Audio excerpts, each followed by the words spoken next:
Hi, ഇന്ന് ഉത്രാട ദിനമാണ്. എല്ലാവർക്കും ഉത്രാട ദിന ആശംസകൾ. ഇനി എൻ്റെ വീട്ടിലെ കുറച്ച് കാഴ്ചകൾ കാണാം. ഇന്ന് എല്ലാവരെയും പോലെ ഉത്രാട ദിനത്തിന് നല്ല പാച്ചിലുണ്ട്. ഉത്രാടപ്പാച്ചിൽ എന്നാണല്ലോ പൊതുവെ ഉത്രാടത്തിന് പറയുന്നത്. അവസാന നിമിഷത്തെ തട്ടിക്കൂട്ട് കാര്യങ്ങളൊക്കെ റെഡിയാക്കി വെക്കും. അങ്ങനെ ഞങ്ങളെല്ലാവരും കൂടി കല്യാൺ സിൽക്സിൽ പോയി.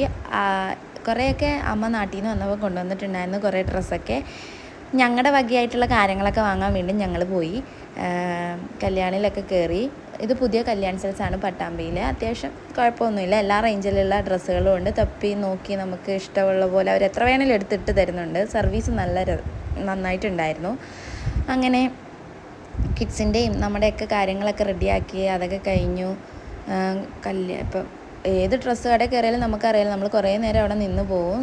നമ്മുടെ സമയം പോകുന്നത് നമുക്കറിയത്തന്നില്ല. അങ്ങനെ ഒത്തിരി നേരം നിന്നാൽ കൊള്ളില്ലെന്ന് മനസ്സിലായി. പെട്ടെന്ന് ബില്ലിങ്ങൊക്കെ കഴിഞ്ഞ് ഞങ്ങൾ പുറത്തിറങ്ങി. കാരണം തിരുവോണമാണല്ലോ, അപ്പോൾ അതിന് വേണ്ട കാര്യങ്ങൾ റെഡിയാക്കണം. പിന്നെ നേരെ പാർലറിലേക്ക് പോയി. കുട്ടികളുടെ മുടിയും ഞങ്ങളുടെ കാര്യങ്ങളും ഒക്കെ ഒന്ന് റെഡിയാക്കണമായിരുന്നു. അങ്ങനെ കുട്ടികളുടെ മുടി കട്ട് ചെയ്തു, നമ്മുടെ കാര്യമൊക്കെ റെഡിയാക്കി. നമ്മൾ ഒത്തിരി നേരം ഇവരെയും കൊണ്ട് പുറത്ത് നിൽക്കാൻ പറ്റത്തില്ല. കാരണം ഇവർക്ക് വേണ്ട കാര്യങ്ങളും കുരുത്തക്കേടും ഒക്കെ ഇങ്ങനെ കൂടി വരുന്നതുകൊണ്ട് ഞങ്ങൾ പെട്ടെന്ന് തന്നെ അതൊക്കെ കഴിഞ്ഞ് വീട്ടിലേക്ക് മടങ്ങി. വീട്ടിലെത്തിയപ്പം തിരുവോണത്തിന് വേണ്ട കാര്യങ്ങളൊക്കെ ആയിട്ട് സദ്യക്കുള്ള കാര്യങ്ങളൊക്കെ കട്ട് ചെയ്ത് വെക്കും. ഇതെല്ലാ വീട്ടിലും ഇങ്ങനെയൊക്കെ തന്നെ ആയിരിക്കും. ഒരുവിധം കാര്യങ്ങളൊക്കെ തലേന്ന് രാത്രി തന്നെ നമ്മൾ സെറ്റാക്കി വെക്കുമല്ലോ. അങ്ങനെ ഞങ്ങളും അങ്ങനെയൊക്കെ സെറ്റാക്കി വെച്ചു. എല്ലാം റെഡിയാക്കി. ഇനിയുണ്ട് ഒരുപാട് കാര്യങ്ങൾ. സാരി ഡ്രസ്സൊക്കെ അറേഞ്ച് ചെയ്ത് വീണ്ടും അയൺ ചെയ്തൊക്കെ വെക്കാനുണ്ട്. രാവിലെ അമ്പലത്തിലൊക്കെ പോകണം സിസ്റ്റേഴ്സിന്. അതുപോലെ തന്നെ ഇന്നത്തെ ദിവസത്തെ ഞങ്ങളുടെ വ്ളോഗ് കഴിഞ്ഞു. ഇനി നാളെ കാണാം ഓണത്തിന്.